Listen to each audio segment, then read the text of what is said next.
प्रिय श्रोतागण, परमेश्वर का प्रेम कौन नहीं चाहता, लेकिन परमेश्वर अपना प्रेम सभी को अलग अलग रूपों में देते हैं।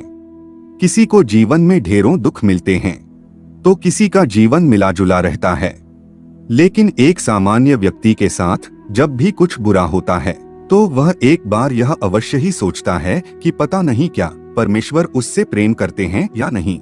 मित्रों, आज की इस प्रस्तुति में हम आपको बताएंगे 8 ऐसे संकेत कि आप परमपिता से कितने निकट हैं और परमपिता आपको कितना प्रेम करते हैं।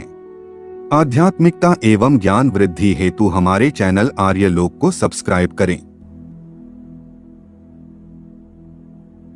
मित्रों, अगर परमेश्वर आपसे प्रेम करते हैं तो उसका पहला संकेत यह है कि आप जो भी करोगे उसमें आपको सफलता नहीं मिलेगी, आपको विफलता ही मिलेगी।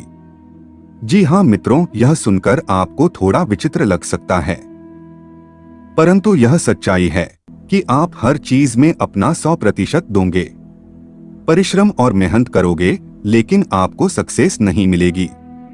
और यह बार बार होगा जब तक कि आपकी आंखें नहीं खुल जाती।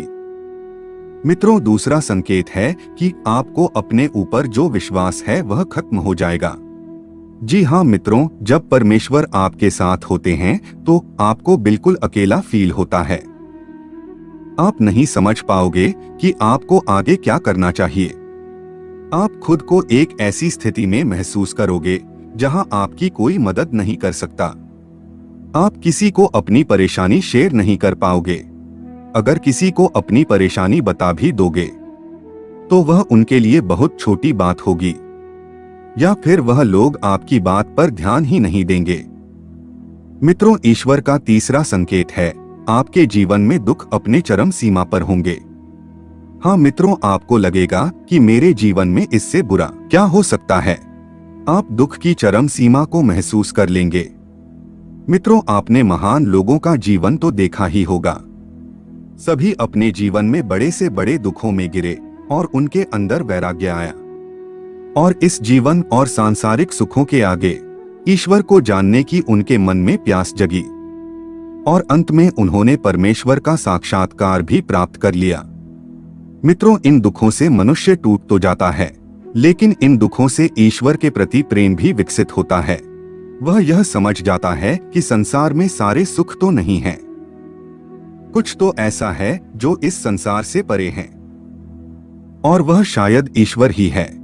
दोस्तों, ईश्वर हमें सबसे पहले हारना सिखाते हैं, क्योंकि जब तक आप हार को नहीं समझोगे आप जीत को भी नहीं समझ सकते हो। मित्रों, चौथा जो संकेत है वह है जब आपकी सारी उम्मीदें टूट जाएगी, तब आपके भीतर एक खोज शुरू होगी, यानी आपके भीतर की, आपके अंदर की एक रिसर्च शुरू होगी।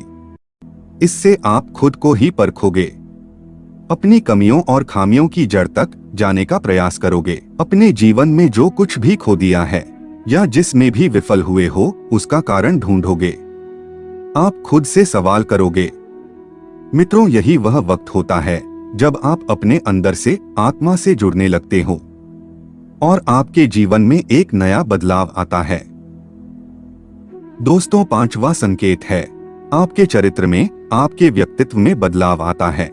मित्रों, जब आप खुद से जुड़ने लगते हो तब आप खुद को और अपनी खामियों को समझने भी लगते हो। इससे आप खुद को बदलना और तराशना शुरू कर देते हो। आप पहले से ज्यादा शांत, स्थिर, चीजों को गहराई से समझने वाला बनने लगते हो। मित्रों, जब भी हम ईश्वर की राह में जाने लगते हैं तब वह सबसे पहले हमारे अंदर परिवर्तन लेकर आता है ताकि हम उसकी भाषा को समझ सके। मित्रों, जब तक हम परमेश्वर के गुणों को नहीं समझ सकेंगे तब तक हम ईश्वर और उसके प्रेम को भी नहीं समझ सकेंगे।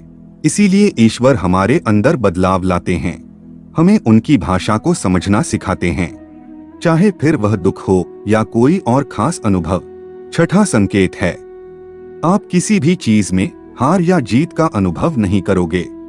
मित्रों, यह वह वक्त होगा जब आप बदल चुके होंगे, आपके अंदर बदलाव आ रहा है। अब आपका जीवन के प्रति दृष्टिकोण बदलता जाएगा, जिससे सांसारिक जीवन में घट रही घटनाओं का आप पर असर कम होगा। बाहर सांसारिक जीवन में घट रही घटनाओं को आप एक नाटक के रूप में देखना शुरू कर दोगे, न कि एक वास्तविकता के रूप में। आपके अंदर साक्षी भाव आ जाएगा। आपके लिए संसार महज एक नाटक होगा, इससे ज्यादा और कुछ भी नहीं। दोस्तों, 7वां संकेत है, जब आपको यह महसूस होने लगेगा कि आप ईश्वर के बहुत निकट पहुंच चुके हो, तभी आपके जीवन में सबसे बड़ा झटका लगेगा। मित्रों, यह परमेश्वर की सबसे कड़ी परीक्षा होती है। यहाँ पर आपका विश्वास, आपकी बुद्धि, हर चीज तोली जाएगी जो कुछ भी अभी तक आपने अपनी यात्रा और साधना के द्वारा सीखी है। इस वक्त आपके जीवन में ऐसी परेशानियां, दुख या फिर इतना ज्यादा ऐशो आराम आ जाएगा कि आपको वाकई लगेगा ईश्वर तो कुछ भी नहीं है। वह केवल एक झूठ है, एक भ्रम है। यह समय सबसे अधिक धैर्य का होता है।